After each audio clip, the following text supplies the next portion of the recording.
Bonjour à tous. Le but de cette vidéo est de vous montrer la facilité d'intégration d'un Loadmaster Camp au sein d'un système comme VMware Workstation. Dans ce cas ici, ce que j'ai fait, j'ai téléchargé du site Camp un OVF que j'ai décompressé et je vais, comment dirais-je, intégrer ce Loadmaster, cet OVF au sein de Workstation. Je double-clique dessus, je l'intègre au niveau de Workstation, je lui change son nom au niveau de la VM. Je l'importe.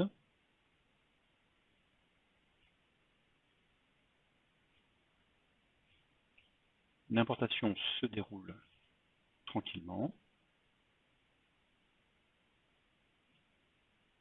Ensuite, on va éditer les propriétés de la VM. Je vais me connecter à un bon réseau sur lequel je peux trouver un serveur DHCP. Je valide. Et ensuite, on démarre la VM. Il faut compter environ 1 minute pour le démarrage de la VM et l'installation auprès du système.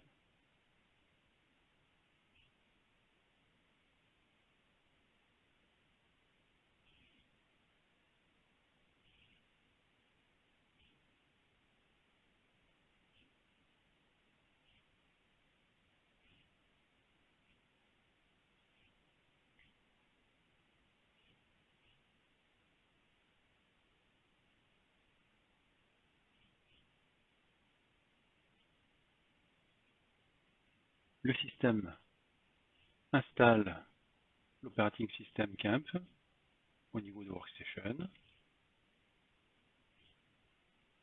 C'est un noyau Linux maison.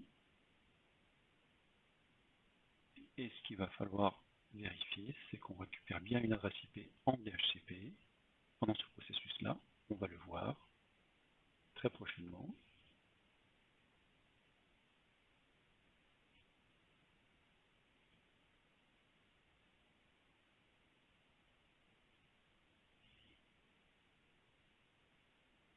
L'interface réseau est montée. On a récupéré une adresse IP en DHCP. Le système va nous afficher à la fin l'adresse IP. Voilà. On a récupéré l'adresse IP qui est 192.168.139.131. Et en même temps, on affiche le username et le password par défaut pour se connecter auprès du système. Donc là, ce que l'on va faire, on va ouvrir un navigateur en HTTPS sur l'adresse IP qu'on a récupérée en DHCP. J'ai un warning qui est dû au certificat auto-signé. C'est pas gênant, on continue. Là, j'ai un message qui est le End User License Agreement. En bas, on peut voir que le système essaie de contacter le serveur Camp pour récupérer la licence. Tout est opérationnel. J'ai pu récupérer une adresse IP, une default gateway et un serveur DNS. Je peux me connecter et le système me propose de licencier la machine en mode online. Donc là, je rentre mon Camp ID et mon password que j'ai préalablement créé sur le site de Camp. L'URL est indiqué juste là. Je licencie la machine.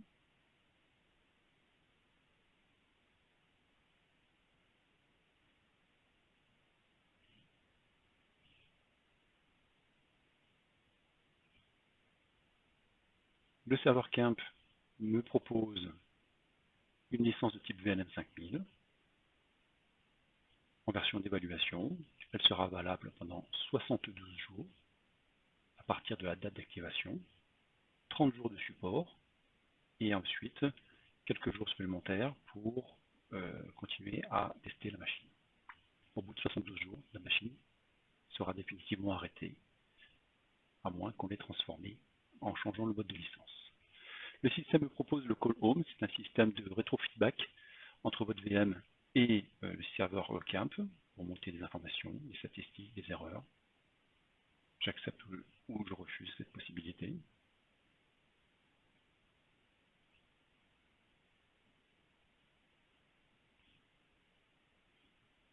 Maintenant, la version d'évaluation est activée sur la machine. J'accepte.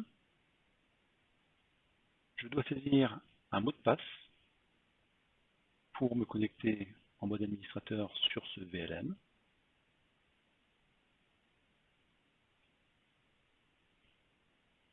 Ensuite, je me reconnecte sur la VM pour commencer à la configurer.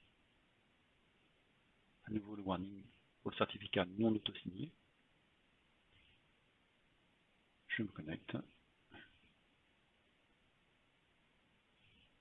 Et voilà, ma machine est opérationnelle pour 30 jours avec le support et une trentaine de jours supplémentaires sans support. Au total, la machine s'arrêtera au bout de 62 jours après la date d'activation. Si la machine n'a pas été transformée avant ce délai-là, elle s'arrêtera définitivement.